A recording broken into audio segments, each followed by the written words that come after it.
তুমি কি কোনো কারণে রাগ করছো? তো রাগ করবো না তো কি করব? হ্যাঁ, ভাইয়া ভাবিরা কি পরিমাণে অপমান করলো সবার সামনে।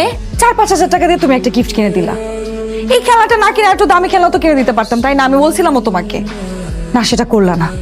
ভাবে ভাই বোনেরা থাকে বিদেশে, সবসময় জুনাককে দামি দামি গিফট কিনে দেয়, আর আমি তোর ফুপু ফুপু হয়ে আমি কি গিফটটা দিলাম?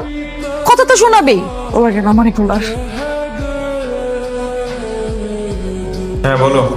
বাবা আমাকে ফোন দিছিল, তুমি নাকি নতুন একটা ট্যাব কিনে জোনাইদের জন্য পাঠিয়েছো। তুমি টাকা কোথায় পাইছো ট্যাব কেনার? টাকা সামিউল দিছে। আমি জানতাম এটা সামিউল ভাইয়েরই কাজ হবে, কিন্তু একটা দুঃসংবাদ আছে। দুঃসংবাদ? হ্যাঁ, ভাইয়া তো মহা বিপদে পড়ছে। 6 কোটি টাকার প্রোডাক্ট ছিল ওইখানে, বাবা তো পুরা ভেঙে পড়ছে। আমি শুনলাম ভাইয়ার নামে নাকি তারা মামলাও করতে পারে। তাহলে তো বড় বিপদ। মামা বুঝছে? হ্যালো।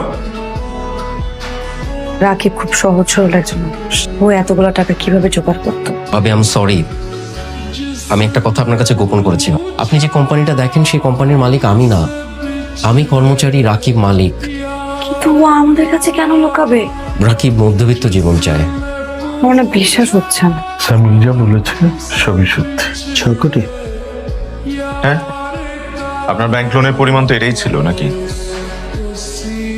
হ্যাঁ, কিন্তু আপনি শুধু নাদিয়ার বড় ভাই না, আপনি আমারও বড় ভাই, আর আপনজনদের বিপদে পাশে দাঁড়ানো তো উচিত, তাই না?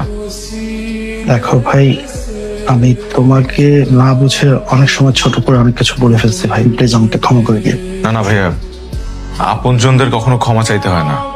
এই পুরো বিষয়টা কেউ না জানলেই ভালো, স্পেশালি নাদিয়া। প্লিজ জানবেন। আচ্ছা শোনো না, আমরা তো আলহামদুলিল্লাহ খুব ভালো আছি, আমাদের তো আর এত কিছু দরকারও নেই।